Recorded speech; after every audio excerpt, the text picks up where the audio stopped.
Hey everybody, this is a piece titled Resolution on the Russian Question. It's by C.L.R. James.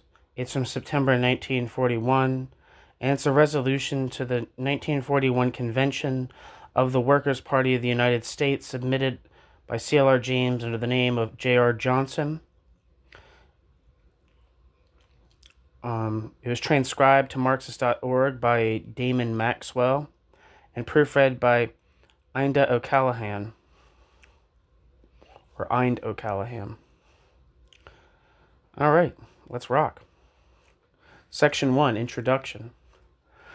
For many years, the fact that in Russia the means of production were state property was sufficient for the Fourth International to characterize the working class as ruling class and the Russian state as a workers' state. Today, however, 1941, side by side with a tremendous but declining rate of industrial expansion in Russia, the working class has been reduced to a state of pauperization, slavery, and degradation unequaled in modern Europe. The real wages of the workers are approximately one half of what they were in 1913. A bureaucrat holds all economic and political power. To continue to call the Russian workers the ruling class is to make a statement without meaning. Yet Trotsky never wavered from this position. This position led Trotsky, the direct successor of Marx, Engels, and Lenin, into calling upon the workers of Russia to be the best soldiers in an army that was, according to his own statement, acting as the tool of an imperialist power. The Workers' Party, in refusing to accept this position and calling upon the Russian workers in this war to turn the guns in the opposite direction, made a profound break not with all that we have thought on the Russian question, but with something far more important, with how we have thought about it. So profound a difference must convince the party that what we face is not a rehash or manipulation of our previous ideas, but a fundamental revaluation of the method and equipment with which we previously approached the question. Unless this is absolutely and thoroughly done, the party will live in a state of continual uncertainty, confusion, and recurrent conflict about our fundamental aims. This explains the scope and method of this resolution. Section 2. The Marxian Theory of Society. Marx rests his theory of society upon the technical level of the instruments of production under given historical circumstances. Quote, assume a particular state of development in the productive forces of man, and you will get a particular form of commerce and consumption. Assume particular stages of development in production, commerce, and consumption, and you will have a corresponding social order, a corresponding organization of the family and the ranks and classes, in a word, the corresponding civil society. End quote. I'm not sure where exactly this quote comes from. It doesn't say. It might say later. But this kind of conveys that James is presupposing the base superstructure metaphor rather uncritically, right? This is a pretty mechanical interpretation, right? This causes that, causes that, causes that, causes that, and not in like a reciprocal dialectical way, right? If you're talking about, and I've said this before in other things, if you're talking about like an organic system, right? You have like mutually reciprocating moments in an overall whole, right? So you can't say that in the final analysis, the state is merely the superstructure or whatever is strictly epiphenomenal, right? Like it has no downward causal power back onto the economy. Which is interesting, which is kind of the entire premise of socialism, right? At least in the conception of like a worker state creating the conditions for socialism, right? Is the idea that a political power can have downward pressure on rearranging the economic order of society. So there's a determinism. The determinism of traditional Marxism is very much a problem. Not something that can be taken for granted, in my opinion. Anyway, back to the text. These are Marx's own words, the purely historical, i.e., the chronological analysis of society, places property first. The logical method of Marx examines the actual historical relations always in an expression of the logical analysis, which begins with the technical level of the instruments of production. This determines the relation of people to each other and the division into classes, which then determine the relations of classes into the instruments of production and the results of labor. These last, usually expressed in laws, are the relations of property, which from his earliest writings Marx always defined as an expression of the mode of production. This is the strict Marxian terminology and the strict Marxian sequence, as can be seen from a casual reading of the preface to the Critique of Political Economy in the Communist Manifesto.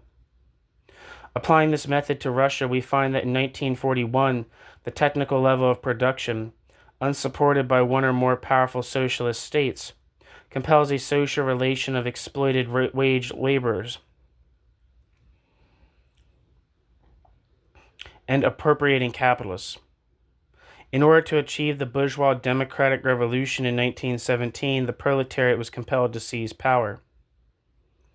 But this seizure of power was due chiefly to the incapacity of the ruling class and the conjunctural historical circumstances. The working class lacked the maturity and production of a proletariat, which was a majority of the population and had been trained and disciplined by large-scale capitalism. All political power rests in the last analysis upon and is determined by production relations. This was the reason for the insistence of Lenin and Trotsky that without the proletarian revolution on a worldwide scale, the Russian proletariat was doomed to sink back to the position of wage slaves, i.e., the restoration of Russia to capitalism. This is exactly what has happened. The whole society has turned itself slowly over, and once more, the working class has been pushed back to the submissive role in production, which is determined by the low technical level of productive forces judged on a national scale. The bureaucracy is completely master in the productive process that is the basis of its political power. No more convincing exposition of Marx's theory of society, resting on the technical level of production, can be wished for.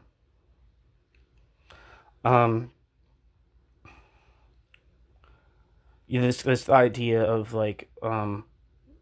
state capitalism being how Lenin and Trotsky envisioned the restoration of capitalism in Russia seems to me a little off base. Trotsky did not view he definitely viewed the restoration of capitalism as a possibility in the Soviet Union. He viewed it as a highly unstable formation that could either, via political revolution from a vanguard party in the Soviet Union, ousting the Stalinist bureaucracy, being able to return the Soviet Union to its ostensible socialist course, or the Russian working class, or the Russian ruling class could find that its interests were best served by a restoration of private property, or defeat in some kind of international conflagration that would reduce the Soviet Union to a colony. We might, because we know that Russia and the Soviet Union and the Nazi state ultimately came to war after the initiation of Operation Barbarossa and the violation of the Nazi Soviet Pact by Nazi Germany, to think that colonizer would be Russia. Colonizer of Russia would be Germany. But in Trotsky's time, we would have less reason to think it would be Germany who would be taking up this role of colonizing the Soviet Union. But the idea that capitalist, there was some kind of, for Trotsky, they were very much, because for capitalism to have been restored in Russia, it would necessitate a change in in property relations. And it seems like what James is saying, or at least what I know of James's analysis, that what James is saying is that capitalism, state capitalism, was established in Russia on the basis of existing property relations. right? I don't think there was some kind of there's no formal privatization of the means of production.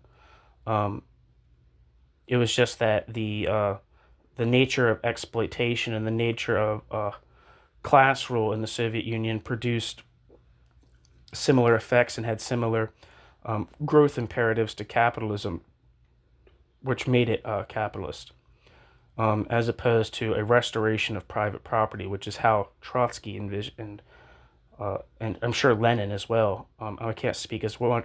Lenin envisioned the restoration of capitalism in the Soviet Union. Any hooser. New section, section 3. The theory of capitalist society. Contrary to expectation, the role of managers of production has not been seized by members of the old ruling class. The definition of the class which is today master of Russia must rest on an analysis of the mode of production which now prevails.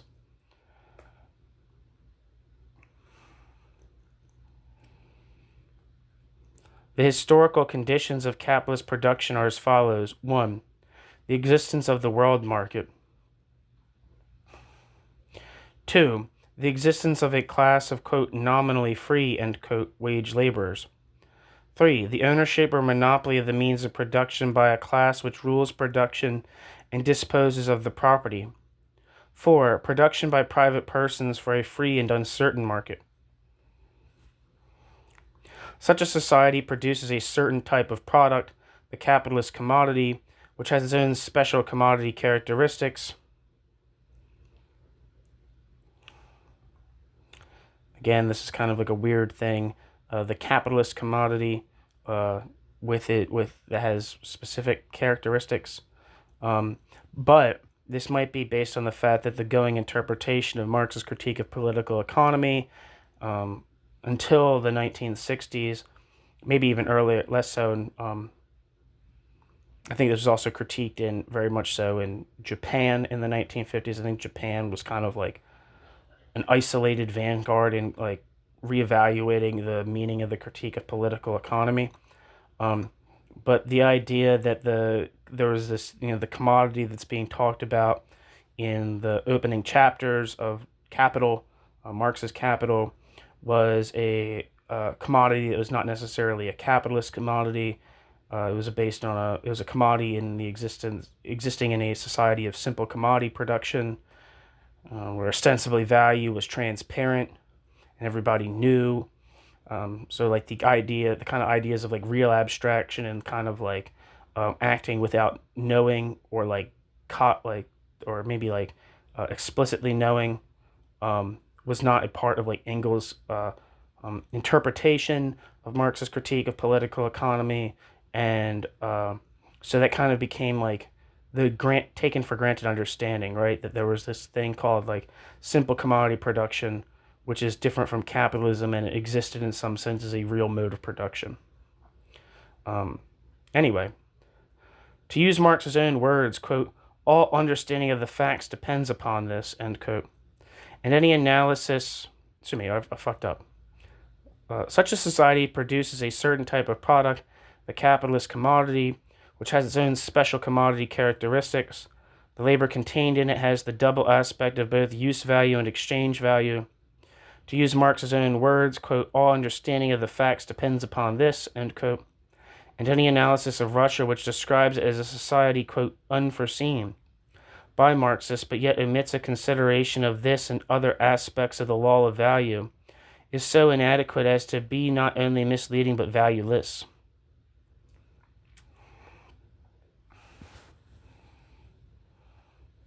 The law of value can be rejected. It cannot be ignored or allowed to go by default in a Marxist party. The Marxian law of value, however, is merely an expression of a certain type of society. This society, contrary to all other societies we have known and expect to know, makes the extraction of surplus labor, called in this instance surplus value, the main aim of production. This is a tricky thing. The extraction of surplus labor, called in this instance surplus value. I would argue that surplus value, you could kind of get the idea from this sentence that surplus labor and surplus value are in some sense synonymous. But they most certainly are not. For Marx, quote, the capitalist mode of production is essentially the production of surplus value, the absorption of surplus labor, end quote. This is crucial. Quote, it must never be forgotten that the production of this surplus value, the reconversion of a portion of this surplus value into capital or accumulation forms an indispensable part of this production of surplus value, is the immediate purpose and the compelling motive of capitalist production. It will not do to represent capitalist production as something which it is not. That is to say, as a production having for its immediate purpose the consumption of goods, or the production of means of enjoyment for capitalists. This would be overlooking the specific character of capitalist production, which reveals itself in its innermost essence. End quote. So, what seems to be interpreted by this sentence is that by these quotations is that, maybe I'm wrong, maybe I'll be surprised by this, but what I'm guessing is, what this is saying is that the distinctive feature of capitalist is the growth imperative. And that if there's a growth imperative, if there's something that you could call like accumulation, right, which would include the exploitation of the direct producers in order to expand the economy, then this was necessarily a capitalist formation. This seems to be like what the purpose of this quote in this context would be. Right? So like, whether or not this surplus has a specifically value form is not important for James. Back to the text. This is the main aim of production in Stalinist society, a capitalist society. All other societies produce for consumption and enjoyment. All previous societies produce surplus labor, but except in isolated instances, wants or use values were the main purpose of production. It is only in a society where labor is free of all contact with the means of production, within the environment of the world market, that the contradiction between production for use and for surplus value determines the whole society. Marx speaks of the difference between the use value and the exchange value of the commodity as the antithesis of the commodity. The contradictions and antagonisms of capitalistic society are merely embodiments of this antithesis, which is to be resolved in the synthesis of socialism, i.e., by the reuniting of the man of labor and the means of labor, and the abolition of the capitalist world market. International Socialist Society will produce surplus labor, but it once more has its sole aim, the production of use values. This is a weird sentence too, because on the one hand, it's manifestly true that a socialist society would have, as at least as part of its aim, the production of use values. In my opinion, it would have to. Let's focus on the product as problems in terms of it's not really gives much attention to the nature of like production of these use values. But taken, this sentence: International Socialist Society will produce surplus labor, but it once more has as its aim the production of use values. I think the critique you could say here is that the Soviet economy could have the quote accumulation of use values as its aim without having the accumulation of surplus value as its aim, right? Just because you have a massive growth in the economy, the massive growth of like an army or something, that does not mean that growth steeped in exploitation is necessarily capitalist. Returning to the text, today this antithesis between production for use and production for surplus value labor can be seen nowhere so clearly as in Stalinist Russia. Again, you can have production for use and production for surplus labor, right? A manor, a feudal manor definitely has surplus labor, right? The serfs or peasants conduct surplus labor for the use of their lords. There's not a necessary contradiction between production for use and production for use and surplus labor. Today, this antithesis between production for use and production for surplus labor can be seen nowhere so clearly as in Stalinist Russia, and that stamps this society as being of the same inner essence as capitalism. Up to 1928, the use value of the commodity predominated to the limited extent that it was possible in a backward society in the environment of the world market. The industrial proletariat in that year lived, at the very least, up to the standard of 1913. The first 5-year plan predicted doubling of the subsistence of the working class by 1932. But from 1929, a decisive change began. The lowering of agricultural prices in the world market threw the Russian plan into chaos. The competition on the world market, in its modern form of imperialist war, compelled the bureaucracy to reorganize the plan to meet the threat of Japan at heavy cost, and with the coming to power of Hitler and of his announcement that the main enemy was Russia, the change in Stalinist production and in Stalinist society became more uncontrollable.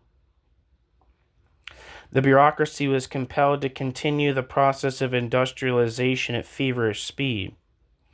Under such circumstances, in a backward country with an immature working class, the main aim of production inevitably must become the production of surplus labor. For the sake of more production, for the sake of still more production. This economic necessity compelled an enormous increase in the repressive apparatus, the consolidation of the ruling bureaucracy by concrete privileges, honor and authority, and the destruction of persons and ideology connected with the October Revolution. The necessity of autarky, attempting to produce all that Russia needed within its own border, resulted in further disruption of production, and the mounting indices of production as a consequence represented large uneconomic investment, thus increasing the strain upon the workers. Stakhanovism was a perfect expression of the qualitative change in Russian society. As a side note, it would be, if you're interested, to check out the imposition of piecework and different forms of scientific management in the new economic policy period prior to Stalin, in which you could definitely describe the USSR way more appropriately as state capitalist in that period, and that the exploitation of the direct producers was taking place in that period as well, and this kind of obviously that maybe the terror of the Stalin period was not quite as strong, but there was there's not necessarily terror in a capitalist factory, but that doesn't preclude the reality of exploitation of an extreme sort, because you can always be fired. It's not a matter of forcing you to work. You don't have to work if you don't want to, but they don't have to also. The capitalist employer says, well, this is in violation of the contract and your services are no longer needed. The climax came, back to the text, the climax came in 1936 to 1937, The partial breakdown of the economy is exemplified by the charges of Trotskyite sabotage in every branch of production. In the historical circumstances of Russia, the antithesis between production of surplus value and use value has reached a stage unknown in other capitalist countries.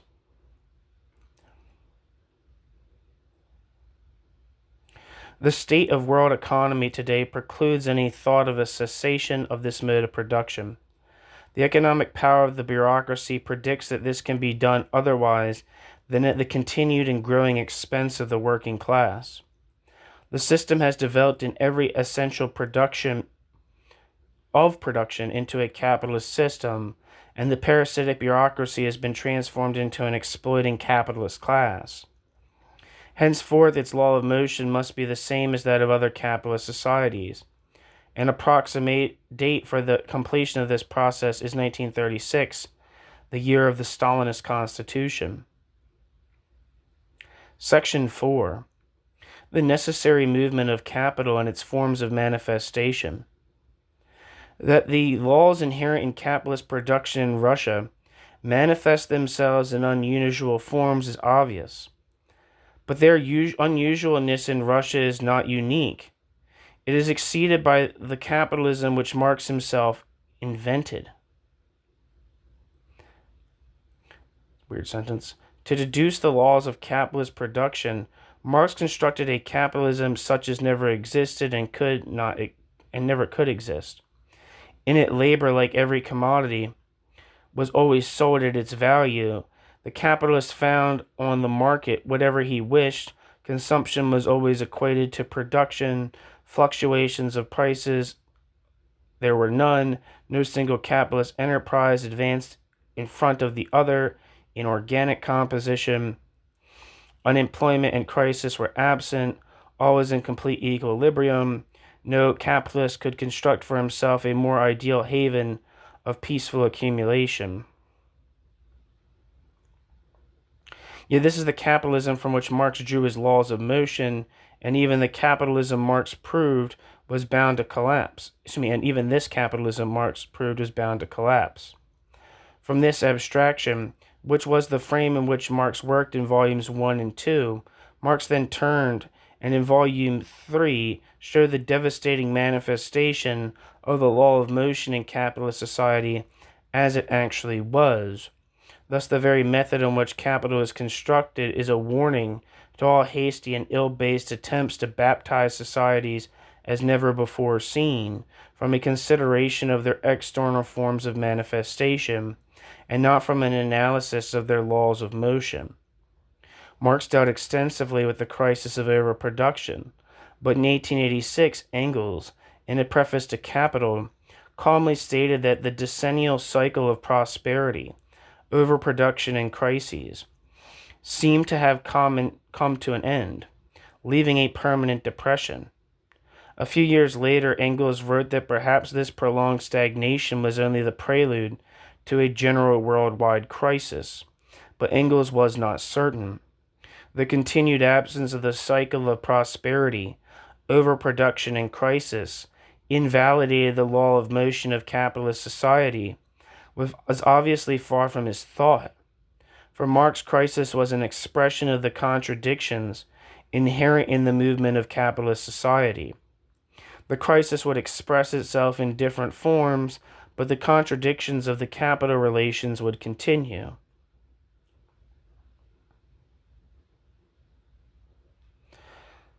The, quote, free and uncertain, end quote, market of, quote, pure capitalism has been abolished before now in a national society.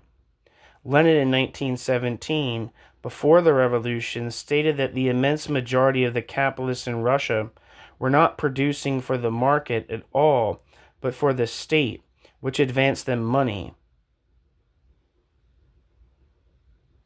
It was not commodity production for a free and uncertain market. It was not, quote, pure capitalism, the quotes are his own, but a, quote, special kind of national economy, end quote. In Germany today, that process Lenin described is immensely more advanced than it was in Russia. It would be a perversion to assert that production in Germany is for a free and open market. It would be equally disastrous to see in the abolition of the traditionally free capitalist market a basic change in the society. The law of motion is not thereby altered. To the contrary, it is the nature of the law of motion to abolish the free market. In Russia, the commodity is no longer the product of private individuals, but it is, however, the law of capitalist production to abolish the private character of capital. That Marx expected the revolution to occur before this was completed alters not one thing in his analysis of the movement of the society. The joint stock company is, quote, the abolition of capital as private property within the boundaries of capitalist production, end quote. The concentration of all available capital in the hands of the Bank of England, quote, does away with the private character of capital and implies in itself, to that extent, the abolition of capital, end quote. Marx. The climax of this process is the ownership of all capital in the hands of the state. The bourgeoisie continues to draw dividends, but the drawing of dividends does not make a system capitalist. The dividends can be drawn from a worker state. It is the fact that the state acts as the entrepreneur and exploits the workers that is decisive. Quote, interest-bearing capitals represent capital as ownership compared to capital of, quote, function, end quote, end quote. And still more clear, quote, the investing capitalist derives his claim to profits of enterprise and consequently the profit of enterprise itself, not from the investing capitalist ownership of capital, but from its production function as distinguished from its form, in which it is only inert property, end quote.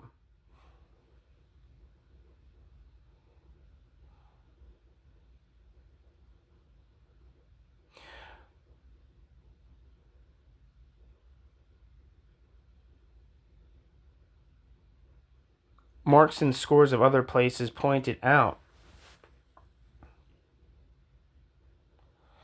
the distinction between production and property. It is one of his great contributions to economic theory. But all this type of argument shows not only a complete incapacity to understand Russia, but a narrowness of view which will prevent any clear understanding of further developments in traditional capitalist society. Marx's definitions are both precise and sweeping. In all previous societies, land was the main factor in production. In capitalist society, the main factor is accumulated labor within the environment of the world market. If the laborer controls the accumulated labor, we have socialism. Wherever accumulated labor controls him, we have capitalism.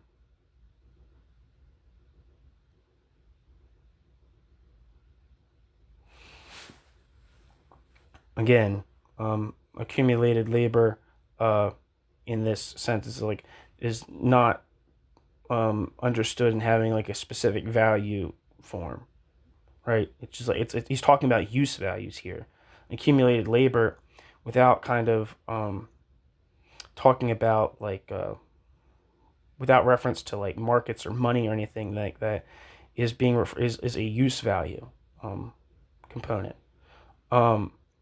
So he's just basically saying anywhere where the direct producers don't have control of the assets is kind of a complicated word, the means of production, you have capitalism. If you have an industrial society where labor is exploited, basically, you have capitalism. That's what I'm getting from this. Maybe you're getting something else. Quote, it is only the domination of past accumulated materialized labor over immediate living labor that stamps the accumulated labor with the character of capital, end quote. Marx repeatedly wrote these definitions. The most famous of them, just as this last, applies literally to Stalinist society. Quote, capital is a definite interrelation in social production belonging to a definite historical formation of society. This interrelation expresses itself through a certain thing and gives to this thing a specific social character. Capital is not the sum of the material and produced means of production converted into capital, and means of production by themselves are no more capital than gold or silver or money in themselves. Capital signifies the means of production monopolized by a certain part of society, the product and material requirements of labor made independent of labor power in living human beings and antagonistic to them, and personified by capital in this antagonism. End quote. Now, this is the right here. He has a quote that I think you can use against his whole argument, right? This quote from Marx. Capital is not the sum of the material and produced means of production converted into capital and means of Capital is not the sum of material and produced means of production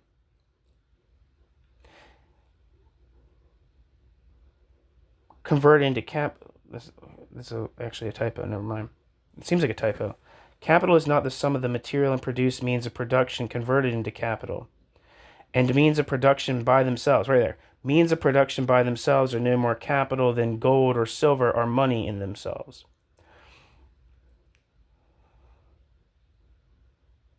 Sorry, maybe I'm confusing myself. But this conflation, this seems like a conflation of capital in terms of like material means of production and capital seems to be going on here. It doesn't seem like it necessarily is the case that, well, it's not necessarily the case that means of production that are separated from the direct producers and not controlled by the direct producers exist necessarily as capital. You can have a non-class capitalist society. Anyway, such a society, whatever differences it may and must develop from classical capitalism, will move in a certain direction in a certain way. That is the heart of the problem.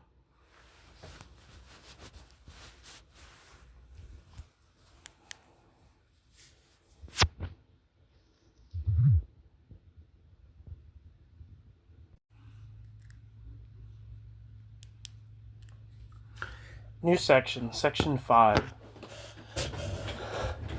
The general law of capitalist accumulation. If the contradiction between use value and exchange value is the pivot of the Marxian political economy, its second distinctive character is, on Marx's own evaluation, his method of analyzing surplus value, i.e. surplus labor in the modern historical condition. He treats an entity and his deliberate refusal in theoretical analysis to take into consideration its subdivision into industrial profit, commercial profit, interest, rent, taxes, etc., is a fundamental of his system. It would be presumptuous to attempt to state it in words other than his own. Quote, with the advance of accumulation, therefore, the proportion of constant to variable capital changes.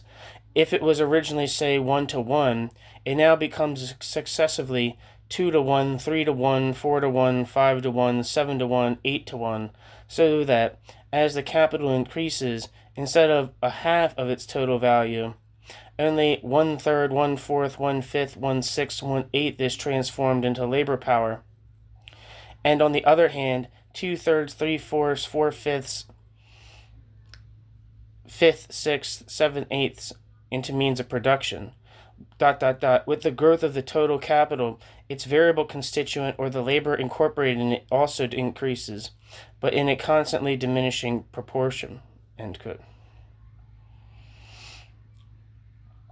The disproportion between constant and variable capital increases, and ultimately such will be the strain on the worker to produce the necessary surplus that, as Marx says in one place, at a certain stage, if the laborer works all 24 hours a day, and the capitalist took all the labor instead of merely the surplus over subsistence, it would still not be sufficient. Here in the process of production, and not in the process of circulation, the market, lies the fundamental contradiction of capitalist production. This is the basis of Marx's law of the falling rate of profit. Quote, the fact that this analysis is made independently of the subdivisions of profit, which fall to the share of different categories of persons, shows in itself that this law, in its general workings, is independent of those subdivisions and the mutual relations of the resulting categories of profit. The profit to which we are here referring is but another name for surplus value itself, which is merely observed in relation to the variable capital from which it arises. The fall in the rate of profit therefore expresses the falling relation of surplus value itself to the total capital, and for this reason independent of any division of this profit among various participants. End quote. Here is the key to the understanding of the growing crisis in Russia. Part of the annual product goes for necessary wages, part of it goes to replace the constant capital used up. If, as has been estimated, the means of production have to be renewed every 10 years, then the workers have to produce yearly, beside their wages, 1/10 of a constantly increasing capital. The result is the surplus labor. As the mass of capital increases, the mass of surplus labor becomes proportionally less and less. The worker, with no control over the process of production, receives less and less of the product. At a certain stage, in order to make the decreasing mass of surplus value approximately adequate to its task, the capitalist has no alternative but to lower the wages and increase the exploitation of the worker. The worker resists. The capitalist class is then compelled to enslave him. Ultimately, says Engels, the worker will be driven to the level of a Chinese coolie. This is the inevitable enslavement of the worker which Marx prophesies so persistently. If today, when we see the enslavement, we begin to see it in a worker no longer, quote, free, but attached to the factory as the slave or serf was attached to the land, then the capital P party will have definitely left the road of Marxism for the most vicious and vulgar empiricism. I guess it's referring to the Workers' Party, the Shachtmanist Workers' Party. It is on this movement, in the direct process of production, that is based the theoretical certainty of the collapse of capitalist production, the competition on the world market, the enormous expenses of an exploiting society, with its military apparatus, bureaucracy, clergy, police, etc., the decreasing productivity of the individual labor, the millions who do work which can only be called work, quote, under a miserable mode of production, end quote. All this compels such a society to make surplus labor and surplus labor alone the compelling force of production. Thus, at a certain stage, as in Germany in 1932, the magnificent productive apparatus stands crippled.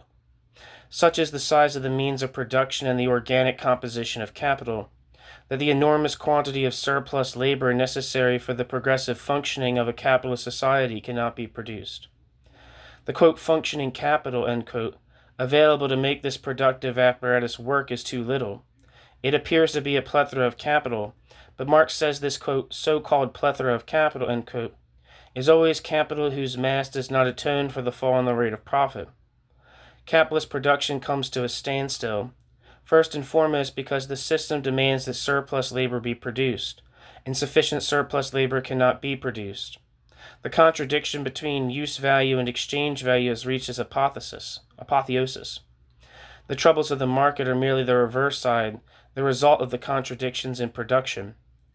An identical process of production in Russia moves inevitably to a similar result.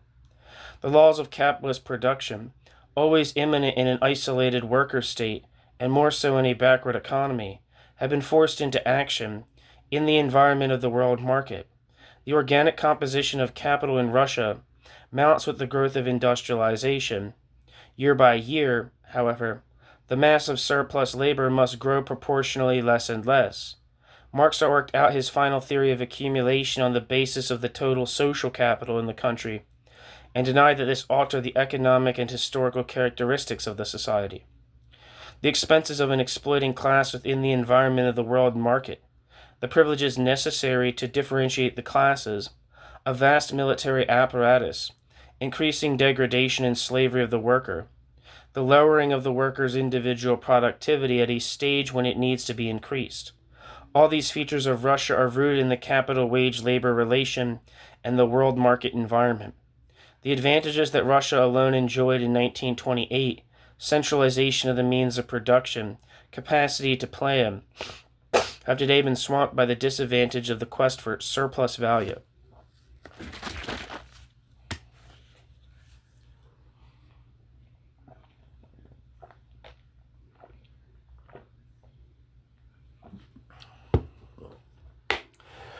It is traditionally capitalist troubles that the bureaucracy adds one of its own. To its traditionally capitalist troubles, the bureaucracy adds one of its own troubles.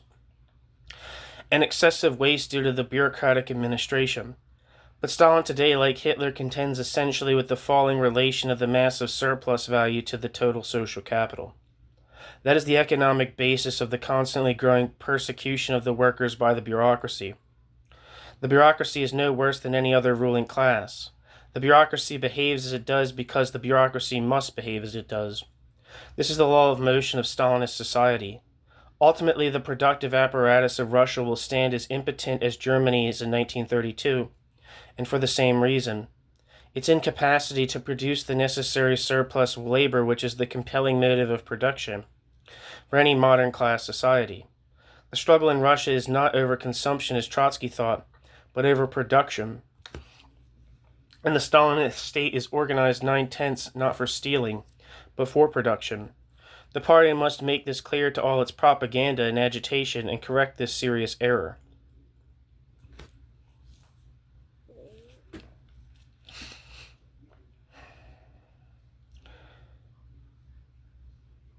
This is the reply to all who see some new type of society superseding capitalism and solving its contradictions. All these theories are distinguished by their absence of economic analysis, or by the flimsiness of their assumptions. If the party should adopt the same empirical methods in its own analysis, it will completely emasculate its own capacity to answer and destroy the arguments of those who herald the managerial society, the quote, new fascist order, the garrison state, etc. This theory is the heritage that Marx left for the proletarian movement, and it is here that we must be clear or always be in confusion. Section 6. The theory of imperialism. Modern imperialism is a quest for markets in an attempt to check the always declining relation of surplus value to the total social capital. So that Lenin, following Marx, bases his theory of imperialism on production and not on circulation. The circulation process of capital, however, is important for one's understanding of a particular manifestation of imperialism. In Volume 2, Marx repeats in almost every chapter that the capitalist has to set aside some capital year after year until it's large enough for the purpose of reorganizing this enterprise on the necessary scale. Individual capitals may accumulate quickly. What is important is the total accumulation in regard to the social capital as a whole. The mass of surplus labor embodied in money capital, and waiting until it is large enough, forms a substantial part of the capital in the hands of the banks. And as capitalist production it develops, it becomes larger and larger. This money capital also increases as capital is withdrawn from the production of commodities through its incapacity to produce profits. This is the money capital of which Lenin writes. But all imperialism was not necessarily the particular type Lenin analyzed. Japan and Russia were not, as he said, quote, modern up-to-date finance capitals, end quote. But, as Lenin explained, their military power, their domination of colonial countries, their plunder of China, etc., made them imperialist. By 1914, imperialism was therefore a struggle for all or any kind of territory, for the sake of the territory and in order to prevent rivals from getting hold of it. This was done to control raw materials, to export capital, to expand the commodity market, for strategic purposes, in fact for any purpose which would contribute to the increase of surplus value. That is the obvious economic basis of Stalinist imperialism. Like Hitlerism, it will seize fixed capital or agrarian territory, tin mines or strategic ports, and transport manpower. Within its own borders, the bureaucracy mercilessly exploits the subject nationalities. Should it emerge victorious in the coming war, it will share in all the grabbings of its partners, and for the same reason. Trotsky's idea that the bureaucracy seeks foreign territory merely to expand its power, prestige, and revenues lays the emphasis on the consumption of the bureaucracy. That is false. The quote, greed of the capitalist class is a result of the process of production, and the greed of the bureaucracy has the same roots. With a productivity of labor as slow as it is in Russia, and the overhead expenses of an exploiting society within the environment of the world market as large as they are, equal to that of the most highly developed capitalist states, it is not possible for the bureaucracy to escape the same fundamental problems of production as an advanced capitalist state and to move towards the same attempts at solution. 7. New section, Section 7, Fascism. If the relations of production in Russia are capitalist, then the state is fascist. Fascism is a mass petty bourgeois movement, but the fascist state is not a mass petty bourgeois state. The fascist state is the reflection of the drive towards complete centralization of production which distinguishes all national economies today. Finance capital and interlocking directorates are a result of the growing concentration of capital and the increasing socialization of production. The contradiction between this socialization and the appropriation of the product for the benefit of a few drives the few into a position where to survive they must act as one, against the workers and against the external bourgeoisie. The fascist state has deeper economic roots than we have hitherto acknowledged. In this respect, the development of Russia is a signpost as to the future of capitalist society. In 1878, Engels, and Marx approved, made a statement of the most profound social significance for the modern world, that the growing socialization of production would compel the capitalist to treat the productive forces as social forces, as far as that was possible within the framework of capitalist relations. How far is that possible? Today, life and Marx's Capital teach us the probable extent and limits of this process. Marx treated in Volume 1 the direct process of production, and all the essentials of his doctrine are contained in that volume. Again, that's a very highly dubious position. In the next volume, Marx treated circulation as part of the process of production, but as, quote, secondary and supplementary to production. The, quote, one fundamental condition, end quote, of the capitalist mode of production, the sale and purchase of labor power, he tells us himself that he abstracted from circulation and treated in Volume 1. Then in Volume 3, Marx's abstract analysis complete, Marx for the first time and only late in the volume subdivided surplus value into profit, interest, rent, etc. Today, the capitalist class, impelled to treat the productive forces as social forces, so far as left the property relations intact, but the group in control manipulates the surplus value more and more as a whole. Less and less capital is apportioned to production by competition. In Germany today, capital is consciously directed to different branches of production. The process will continue. Sorry, 1 second.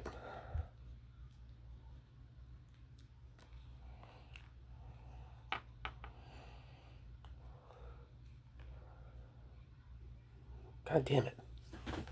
Sorry, 1 second. Jesus Christ.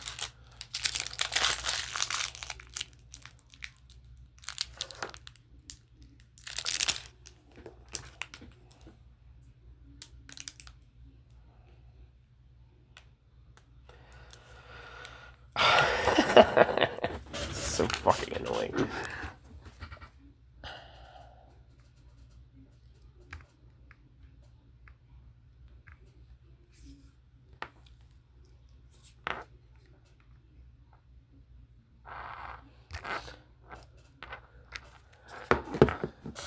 God, this is fucking ridiculous.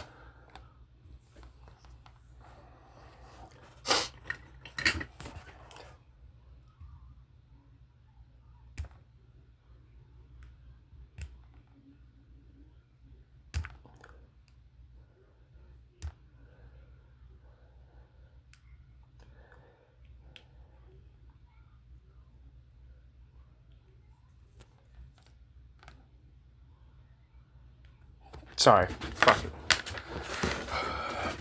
Where the hell am I?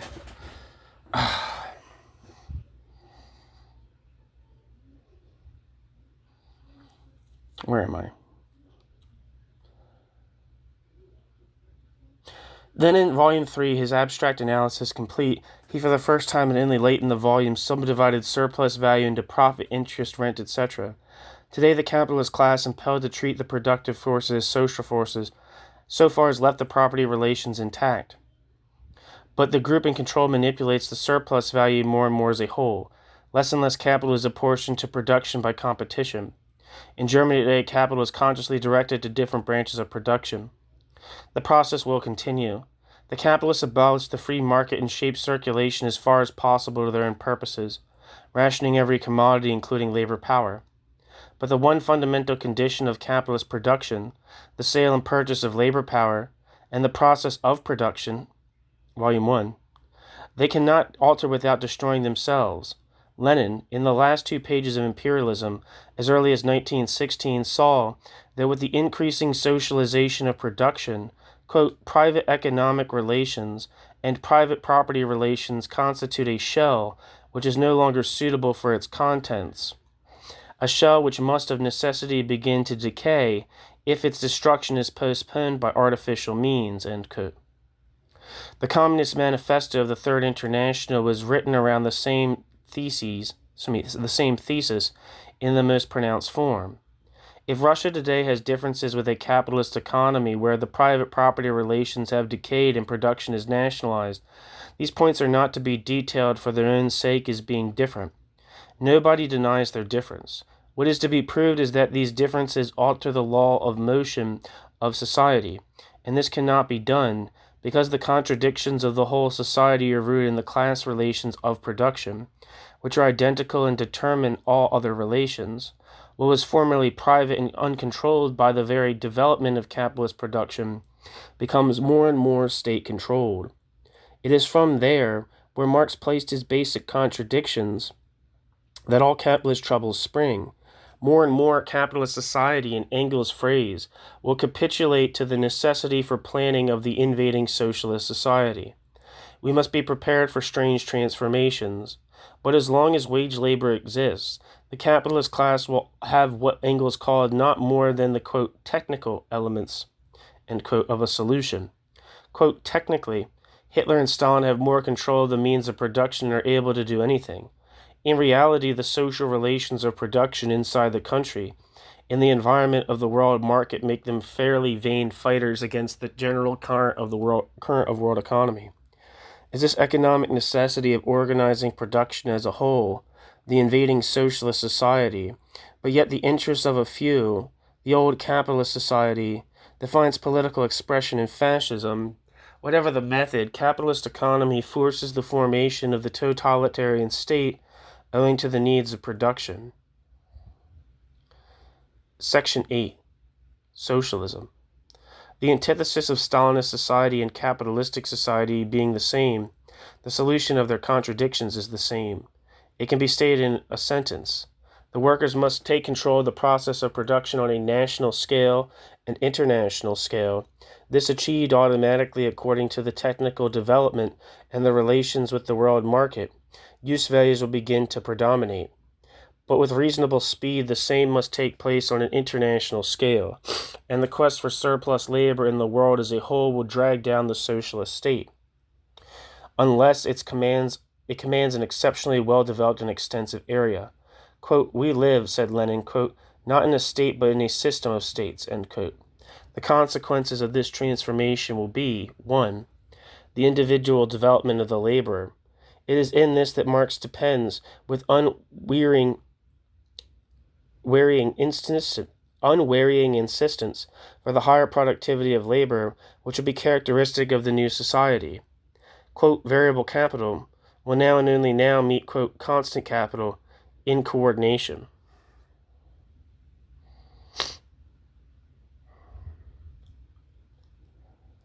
I understand that it's in quotes, but constant capital and variable capital are, terms specific to a capitalist mode of production. A more general term for these things would be labor power and means of production. Those are more trans-historical terms than the terms variable capital and constant capital. Back to the text. In no sphere has our party been so guilty as in its utter neglect of this phase of society. This phase of production during the last 10 years. The necessary expansion of production will take place and be maintained in socialist society through the fact that the material and intellectual advantages of society, now the prerogative of a few, will be the prerogative of all, and this for Marx means the certainty of an enormous development, not in the worker getting more to eat, but primarily as an agent in the process of production. The creative capacity of the worker, the joy in labor and service, hitherto seen only in the process of revolution, will be applied for the first time to production by the emancipated working class. That is the only way to solve the antithesis between use value and exchange value. To presume that Stalinist society has solved it is a monstrous absurdity.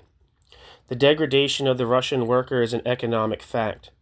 Man is the greatest of all productive forces, and once his potentialities are released, the era of human freedom will begin. Quote, its fundamental premise is the shortening of the working day, end quote.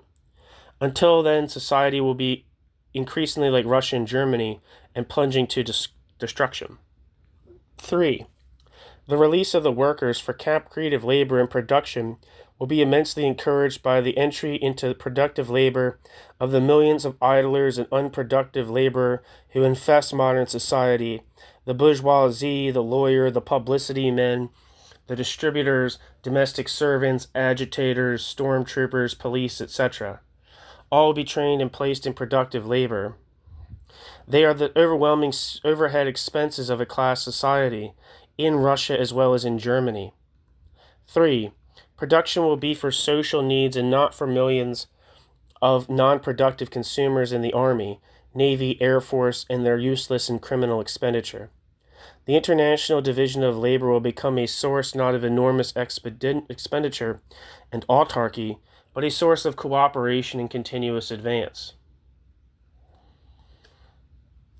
It is necessary to emphasize this today, for if it were understood, some of the notions now prevalent in the party could not exist. The idea that if the bourgeoisie should nationalize production and property, the hope for socialism is utopia. That is a misunderstanding of the contradictions of capitalism which must be driven out of our movement. Such a transformation will solve nothing.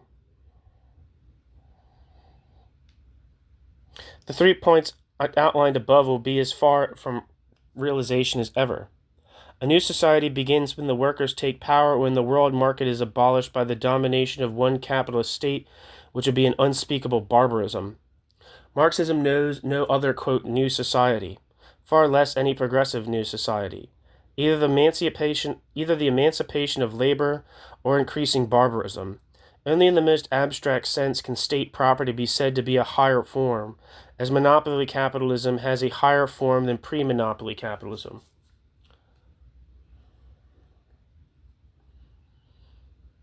Today, we have reached a turning point. The pauperization of the worker, which was formerly relative, is now on a world scale absolute.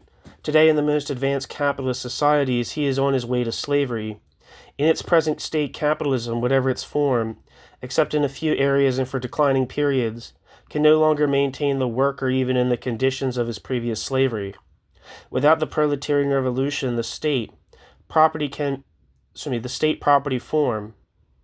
Without the proletarian revolution, the state property form can be the vehicle of barbarism and the destruction of human society. Such terms as higher and lower forms have no meaning in the concrete circumstances. It is not the form of property but the social relations of production which are decisive. Today, if the working class is master, the form is progressive. If it is not, the form is reactionary. Quote, in bourgeois society, living labor is but a means to increase accumulated labor. In a communist society, accumulated labor is but a means to widen, to enrich, to promote the existence of the laborer. End quote. Any society today in which the aim is not to promote the existence of the laborer is doomed to crisis and disorder and will go always closer to barbarism until the workers take power. That is all there is to Marx, and as he himself states, on an understanding of this, all comprehension of the facts depends. New section. Section 9. Political conclusions. On the basis of the above analysis, certain political conclusions follow automatically. They are: A. No defense of Russia under any circumstances. The first condition for working out a long-term policy about Russia is to define the economic nature of the society and the historic character of the bureaucracy. It is bourgeois and therefore has no rights over the struggles of the workers for their democratic rights. The struggle for socialism is the struggle for democracy, before or after the expropriation of the bureaucracy. The bureaucracy in Russia has to be expropriated, driven away from its stranglehold over the process and means of production. To do this, the proletariat mobilizes all the poor and all the oppressed of Russia. It is prepared without hesitation to restore private property to those peasants who wish it. That's interesting. It is prepared without hesitation to restore private property to those peasants who wish it. It rejects a united front with Kerensky and all his scores of followers in Russia who ask the proletariat to fight with them so they may each get a factory for themselves. With Mensheviks, and with any section of the working class movement or any other section of society, it forms a united front for what it considers to be working class demands, and for nothing else. It forms these on its own conditions, and the revolutionary proletariat keeps its hands free and makes or breaks these attempts at united action as it sees fit in the interest of the struggle for power. Nothing in Marxism compels the proletariat to form a united front with any group at any time except it thinks it to the advantage of the proletariat to do so in its struggle for power. B. Denunciation of the Communist Party as the agent of a fascist power. Quote, it appears that in the minds of some of this excludes a united front with the CP on specific issues. The contention is not only stupid but dangerous. A united front is formed with a section of American workers mainly on their intentions against the American bourgeoisie, or the world bourgeoisie, not on account of its belief in Stalinism. If it is not to be formed with them because the CP is the agent of a reactionary bureaucracy, which is the enemy of the workers and of socialism, that excludes the united front with the CP for all those who do not believe that the working class is still the ruling class in Russia.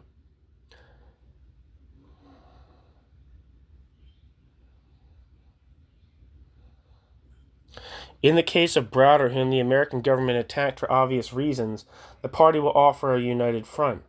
If the Communist Party, however, had called for a mass protest against the war in 1939, then with our present policy that party should have refused.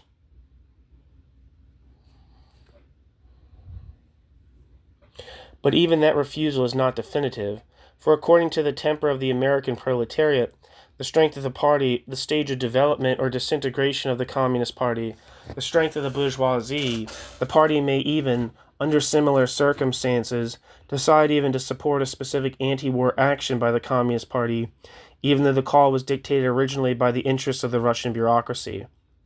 The sophistry which indulges in superficial arguments of the above type must be rigorously rejected. It would be most dangerous for the party if it allowed itself to be driven into considering the United Front as a collection of fixed laws, instead of a tactical orientation within given circumstances toward a fixed goal. C. Propaganda for socialism. The party must make it a first task, in its press and all their propaganda and agitation, to preach the necessity of socialism, to explain that no modern society of any kind offers any solution to the problems of modern society, except a society in which the workers hold power. It must with special vigor denounce and expose the ideas that fascism, managerial society, or bureaucratic state socialism are in any concrete sense progressive societies, or even could be, and it must do this by challenging their proponents on the fundamental economic categories and analysis of Marx. D. Study of Marxian economics.